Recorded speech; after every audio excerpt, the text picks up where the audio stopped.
At the Metro Court pool, Ava meets with Trina and asks how Curtis is doing. Hello everyone, welcome to my channel. I hope everyone is having a wonderful day.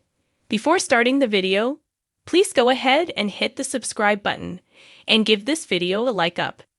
Trina updates her on his condition and that they are praying he regains the use of his legs. Ava asks what she's doing before school starts and if the Chuck offered her a position. Trina says they did, but she turned it down.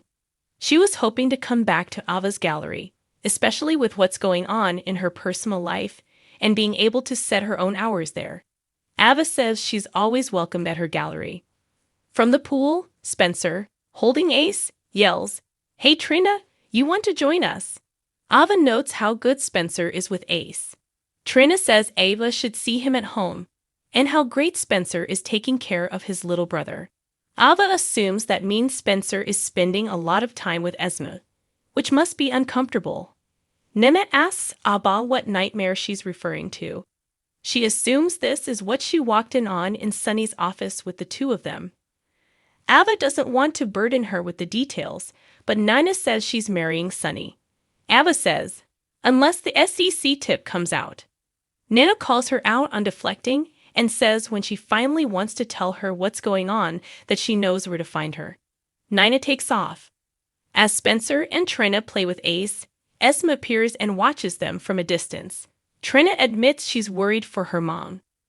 Spencer suggests she go spend time with her mom and just be there for her if nothing else. Trina says he gives good advice for a boy. They kiss, and Trina takes off. Selena offers Curtis her deepest sympathy. He asks why she's here, and she says at times like this they need their friends. Stunned, Curtis replies, "Who says we're friends?" She says of course they are friends, but if he doesn't think of her as one, she hopes he continues to think of her as a business partner. She's prepared to make an offer on the Savoy. Marshall appears and says, "Over my dead body." Marshall says Curtis' family will take over the running of the club until he's back. Selena warns Marshall that running a club isn't for the faint of heart, so keep her offer in mind. Selena leaves, and Curtis tells his dad that he can handle Selena. Marshall apologizes for overstepping, and he's going to help him keep that club going until he can come back. Curtis says there is a lot he doesn't know, and it's complicated. Marshall feels this is his way of paying him back for giving him a family. Roy returns for round 2, and Marshall excuses himself to get out of their way. Austin heads to his office and Betty walks in. She shows him the flash drive, which he is clueless about. Mason soon shows up, and he's trailed to Austin's office by Dex.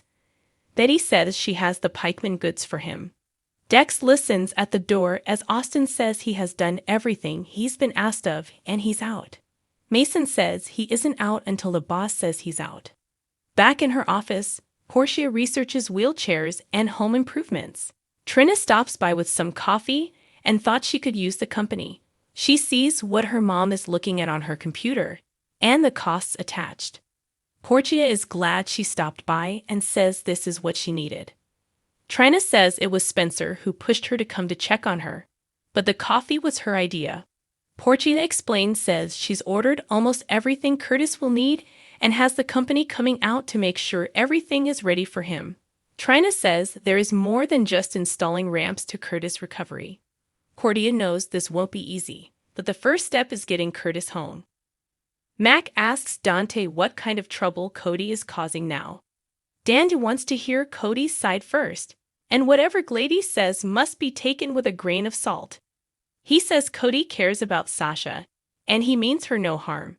Matt gets it and details his own history with Dominique and Leopold, including trying to rescue her from a mental institution. Danny thinks back to Cody, revealing to him that Mac is his father.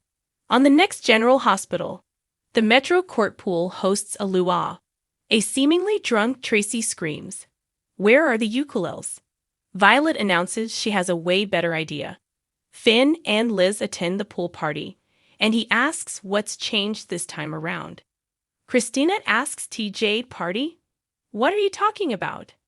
At TJ and Molly's, she's gathered Jordan and Alexis to reveal fantastic news. Sam asks, Isn't there someone missing? In the PCPD interrogation room, Cody screams, "Is this tub enough for you?" as he throws a cup of water.